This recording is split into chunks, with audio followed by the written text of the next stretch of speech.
60 miles an hour down to the far end of pit road. Oh, in trouble. We have contact into the wall. The 06 of the rookie, James Hinchcliffe. He has tagged the wall at the halfway mark of the 500, our fourth caution of the day. He's already up in the gray, guys. We're not sure why he got there. Maybe the car underneath him, he let the car go through. And that's on the exit of 3, so he's up on the north end in the short chute. But I can tell you, he's a young rookie who did a very good job coming here with a lot of pressure on him from sponsors and a lot of following from Canada. This is something he didn't want to have happen, Eddie. What has changed lately is the wind is now pushing the cars faster down the back straight, and they're probably picking up 3 or 4 miles an hour going into 3. But obviously he was hung out when he was past going into that corner, and we've seen that there just isn't enough grip once you get out of the line. Yeah, you heard Jamie talk about the wind change, and let's... Has also lost... Oh, my! Oh, and Hinchcliffe is in the fence. Wow, we're seeing a lot of major point contenders bite the dust here tonight. Victim of the safer barrier. Oh, it's not a teammate, is it? Oh, no, he loses it. He loses it in the aerodynamic wash. And how did Justin Wilson? Oh, whoa! That was dodging a bullet. This is what his engineer, strategist, was trying to tell him when he said, look, Dario's out and Will Power's out. He's trying to say, we need to finish this race. He says, let's do... Whoa, a spin up into the turn 1 and hard into the wall. So we don't even make it through the first lap. And it is... Hands off the steering wheel, which is always a very good thing to do. James Hinchcliffe, starting on the front row, loses it going into turn number 1. Now let's watch, Eddie, because you can see the green car up on the top side. Maybe you can call it a little bit high out of the black up onto the gray area. Maybe just didn't have the grip with the right side tires going through the turn on the gray because the tires are not up to temperature yet. It has a little step out there. See that step out? And then he didn't catch it and hits the wall. Well, what we have to understand is that they're not at speed. These cars really work their best when they're above 2. Will Power on warm soft reds. Hunter Ray to the inside. Oh! 3 of them get taken out. Oh! Can you believe what you've just seen? Castro Neves contact. Newgarden, Hinch. There goes Sato. They're plowing in. The track is blocked. Nightmare. This is a nightmare. The track is almost blocked. Track is completely blocked. Stay in your car, stay holding it if you're okay. My goodness. It was only for a matter of seconds. Here goes Ryan Hunter-Ray on the inside.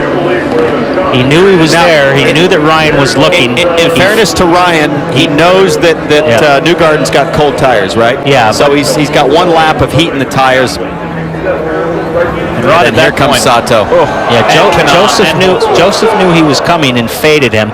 And it squeezed him, but Ryan, he had the knife between his teeth. He was going no matter what.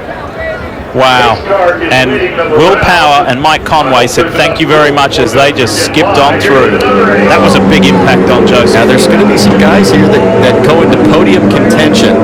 You got Conway's going to be P2. Montoya, I think, is going to end up 4th on this next restart once we get all this cleaned up. You've got Munoz is going to be 3rd, I believe. And Montoya got through there as well. I think right Montoya's going to restart 4th. We're going to see another Colombian battle, I believe. Let's see here. There's Montoya. Oh, that's... Oakville, Ontario's James Hinchcliffe was taken to hospital and underwent emergency surgery on his upper left thigh following a crash during an Indianapolis 500 practice run today. Hinchcliffe had just posted a lap speed of 221 miles per hour when an apparent failure to his front right suspension sent him slamming into the wall on corner 3. After the crash, the 4-time IndyCar winner was awake when taken by ambulance to local hospital.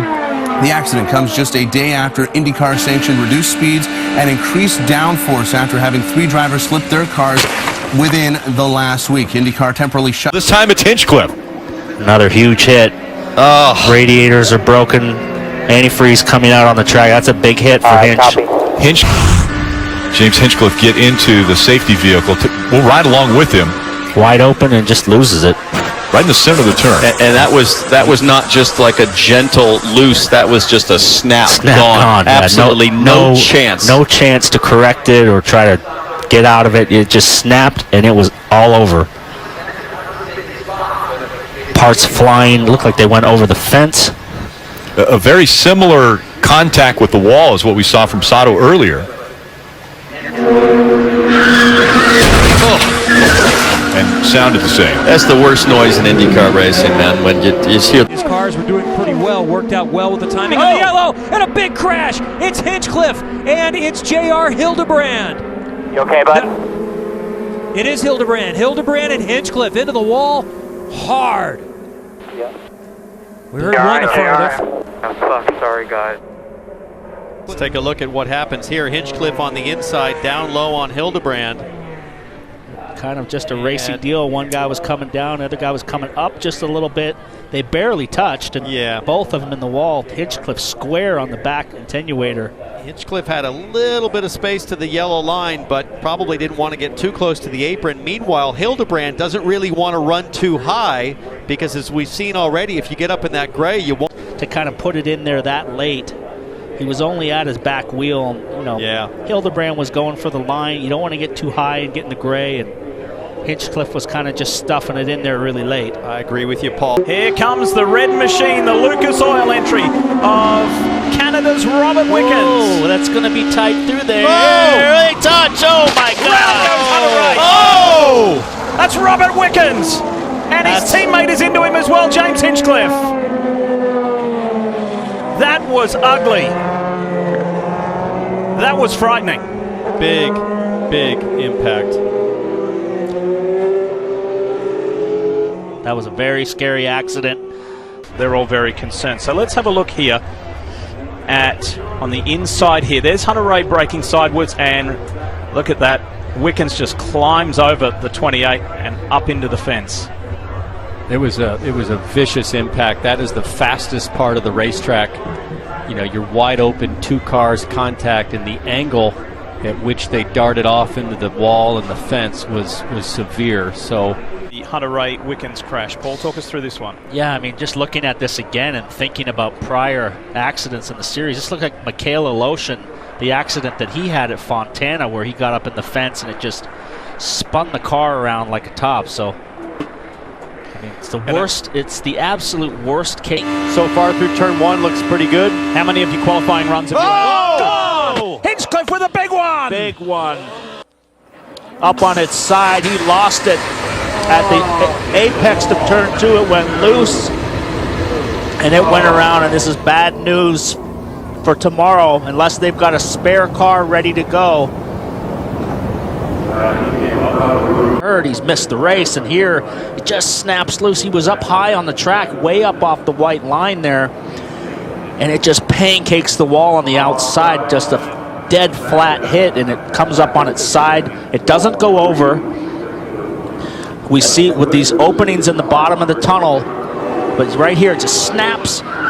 Oh, flat pancake on the wall, and then it doesn't go over. Big thanks to the AMR safety team for the brilliant job they've done again. Oh, damage for Hinch, looks like. How did that happen? He made contact at the start. He made contact at the back of Colton Herta's car I don't know, brake Paul. zone. Was that on the brake zone? Yes. I don't think they touched that hard. Just take it easy. That thing's hanging underneath the front wings, hanging underneath the front. Yeah, just creep it back in here. So this is James Hinchcliffe. His wing's fine at this point, Paul. Oh. Just Did he have what happened there? No, he's going to drive. Oh. He drove right into the side. Was that Jack Harvey? Yeah, he's just spun it on his own in the marbles on cold tires. And then my gosh. This is more bizarre than the Tiger King. Oh, what a disaster. Oh, no doubt about that. This 300 is under caution again. The Genesis Honda is into the wall. This is a hard end for James Hinchcliffe. It's the exact scenario as last year, Townsend. Felix Rosenquist in second place, fighting with James Hinchcliffe to lap him, and this time the roles were reversed. Gets a nice run on the outside, exactly like last year, but look, turns in. Hinch goes high in the PJ1, loses it, and hard into the wall, and that's a big impact. That car is going to be hard to fix for tomorrow. Boom! Two huge hits today, Sebastian Bourdais and James Hinchcliffe.